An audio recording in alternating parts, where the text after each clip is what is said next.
नमस्कार, बहुत स्वागत है आपका। आपके साथ मैं हूं ज्योत्सना पाटनी। विकास दुबे का एनकाउंटर में मरना क्यों जरूरी था, हम आपको बताएंगे। दुर्दांत दुबे का अनदेखा फोल्डर हम आज खोलेंगे। इस फोल्डर में खौफ की कई कहानियां बंद हैं जो बताएंगे कि विकास दुबे कितना खतरनाक था। इस रिपोर्ट को देखने के बाद विकास दुबे से सहानुभूति रखने वालों के कई कंफ्यूजन्स आज दूर हो जाएंगे। साल 2000 में इसने जो काम किया उसे सुनकर आपका खून खौल उठेगा।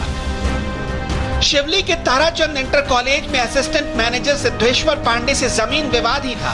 कॉलेज की जमीन पर मार्केट बनाना चाहता था, लेकिन सिद्धेश्वर पांडे ने मना कर दिया। बुजुर्ग सिद्धेश्वर पांडे को इसने वहीं पर तड़पा तड़पा कर मारा। कितना क्रूर और जालिम था ये। सिद्धेश्वर पांडे के खून को इस परिंदे ने हाथों में लेकर काफी देर तक मला था। इतना बड़ा हैवान था ये, इसलिए इसका मरना जरूरी था। मुझे, मेरी मां तथा मेरे पूरे परिवार को वास्तविक न्याय प्राप्त हुआ है। ईश्वर की सत्ता का कुछ भी कह पाना बड़ा मुश्किल है। कैसे न्याय देता, कब देता, कुछ कह पाना संभव नहीं है। लेकिन उसका न्याय देर से आया, लेकिन दुरुस्त आया, जिसकी बहुत समय से मुझे प्रतीक्षा थी। इस न्याय आने में लगभग 19 वर्ष कुछ माह लगे।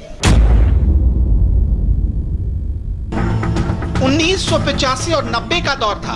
विकास दुबे इलाके में पंडित जी के नाम से मशहूर था।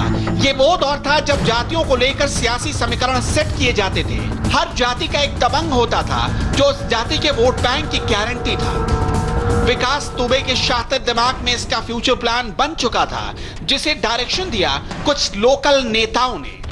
इसके बाद विकास दुबे माफिया विकास दुबे बना और ब्राह्मणों का मसीहा। विकास दुबे की क्राइम डायरी का पहला पन्ना 17 साल की उम्र में लिखा गया, जब उसने कानपुर कन्नौज बॉर्डर पर पड़ने वाले गंगवापुर में पहली हत्या की थी। यह गांव विकास का ननिहाल था, लेकिन यहां भी इसने क्रूरता की हदों को पार कर दिया था। इस सपोले का जन्म यहीं पर हुआ, जिसका अंत यही होना था, लेकिन सियासत की कठपुतली बन चुके कानून और सिस्टम ने उसे बचा लिया और यहीं से उसके अपराध का ग्राफ बढ़ना शुरू हुआ।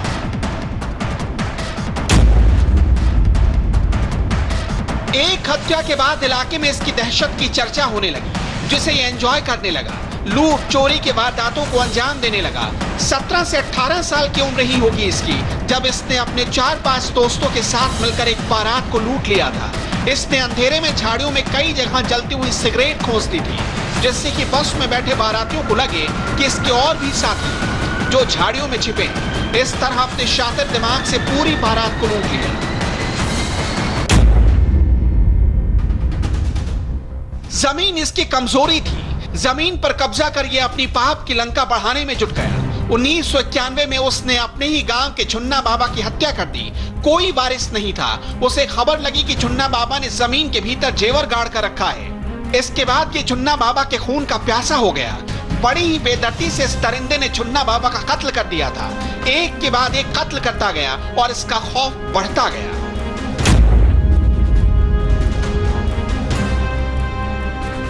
जमीन कब्जा इसका सबसे मेन धंधा बन गया। ऐसा खौफ बन गया कि जिस जमीन पर हाथ रख देता लोग हट जाते या फिर समझौता कर लेते। दहशत के कारोबारी की हैसियत समझ ली थी इसने, इसलिए 1993 में इसने कॉन्ट्रैक्ट किलिंग में हाथ आजमाना शुरू किया। 1993 में रामबाबू हत्याकांड को अंजाम दिया। इन्हें भी इसने बड़े ही वहशियाना तरीके से मारा। बिकरू की गली का गुंडा कैसे बन गया गैंगस्टर नंबर 1, कैसे बनाई इसने अपनी गैंग, उसकी भी एक कहानी है। बुलेट पसंद थी विकास दुबे को। जाति को लेकर सियासी समीकरण खट पड़ रहे थे। अपनी जातियों को सरपरस्त युवा तलाश रही थी। इस मौके को शातिर ने प्रयोग में लाना शुरू किया। गांव के बिगड़ाए लड़कों को लेकर इसने बुलेट गैंग बनाई, जिसका सवर्ण सियासतदानों ने खुलकर सपोर्ट किया।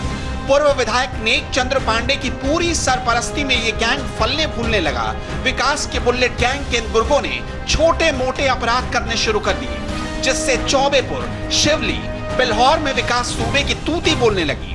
बुलेट गैंग के ये बदमाश किसी को भी मरने मारने से नहीं चूकते।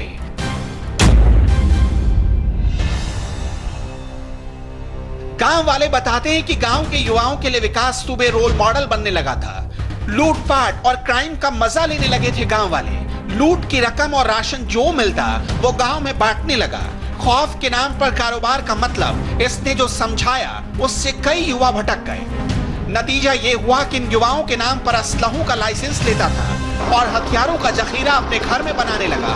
कोई पुलिस नहीं, कोई तफ्तीश नहीं, अपराध का खुला खेल करने लगा था विकास दुबे। एक कहानी हो तो बताई जाए। जुल्म की ऐसी ही कहानियां इसने लिखी जिसे सुनकर आप हैरान हो जाएंगे। वो भी सियासत, पुलिस, प्रशासन की आंख के नीचे। सवाल है कि कैसे पनपता रहा अपराध का ये पेड़। इसके सभी सरपरस्त बेनकाब होने चाहिए और हमें भरोसा करना चाहिए कि हर सरपरस्त के चेहरे से पर्दा हटेगा। इस कहानी को सुनिए, कांप जाएंगे। विकास दुबे के बिकरू गांव वाले घर के सामने कुआं है, लेकिन कुएं के पानी पर हक सिर्फ विकास दुबे का था और जिसने भी पानी लेने की गुस्ताखी की, बिकरू का गब्बर उसे तड़पा तड़पा कर मारता था। तब तक मारता था जब तक वो इस बात की कसम नहीं खा लेता कि दोबारा इधर कदम नहीं रखेगा। सुना आपने, राक्षस था विकास, इसलिए मरना जरूरी था।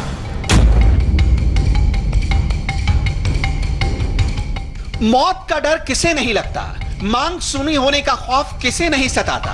अपनी लंका बनाने के लिए इसने हर गैर कानूनी दाव को आजमाया। कामयाबी मिलती गई और ये लोगों का खून चूसता रहा। ये कहानी सुनिए, दिमाग हिल जाएगा। सरकार की योजनाओं के जरिए कई लोगों को चूना लगा दिया। पीएम आवास योजना के नाम पर लोगों के घर रजिस्टर्ड करा लिए और गरीबों के लाखों रुपए डकार गया। जिसने मना किया वो बेरहमी से पीटा गया।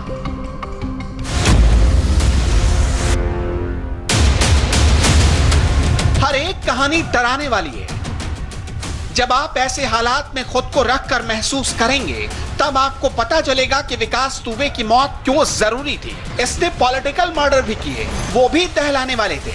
लोग खुलकर कहते हैं कि विकास दुबे को माफिया बनाने में सबसे बड़ा हाथ सियासी आकाओं का था। इसके सबसे बड़े सियासी आका हरिकिशन श्रीवास्तव थे। 1996 में हरिकिशन श्रीवास्तव बसपा से चुनाव लड़े। सामने बीजेपी के संतोष शुक्ला थे। जीत हरिकिशन को मिली, लेकिन अदावत शुरू हो गई। नतीजा यह हुआ कि 5 साल बाद 2001 में विकास दुबे ने संतोष शुक्ला को बड़ी ही बेरहमी से शिवली थाने के भीतर मारा। संतोष शुक्ला के साथी लल्लन वाजपेयी को बचाने थाने पहुंचे थे संतोष शुक्ला।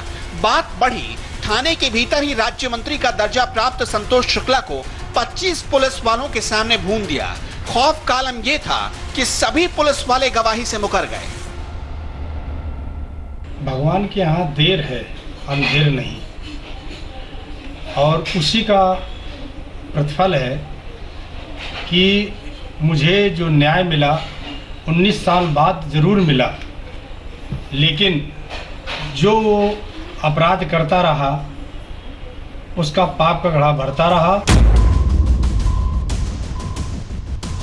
मोहब्बत की कहानी में भी विकास दुबे के खौफ का एंगल है। राजू खुल्लर से दोस्ती थी इसकी।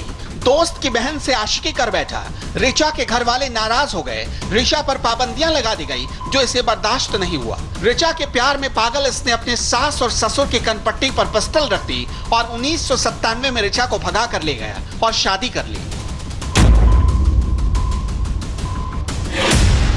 कितना क्रूर था, आगे सुनेंगे तो घिन आएगी इस राक्षस से। विकास की 3 बहनें और 3 भाई थे। 2 बहनें और 1 भाई की मौत हो चुकी है। बड़ी बहन चंद्रकांता का 6 साल से आना जाना नहीं है। पैसे को लेकर सगी बहन को दगा दे दिया। बात यहाँ तब बढ़ गई कि बड़े भांजे और जीजा को जान से मारने इनके घर पर अपने गुंडे भेज दिए। एक बहन जब रो रो कर अपने भाई को सजा दिलाने की बात करने लगे तो समझ में आ जाना चाहिए कि उसका भाई कैसा है। चंद्रकांता ने तो यहां तक बताया कि जब उसके दिमाग में हैवानियत सवार होती थी तो माँ बाप तक पर हाथ उठा देता था। इसलिए इस राक्षस का मरना जरूरी था।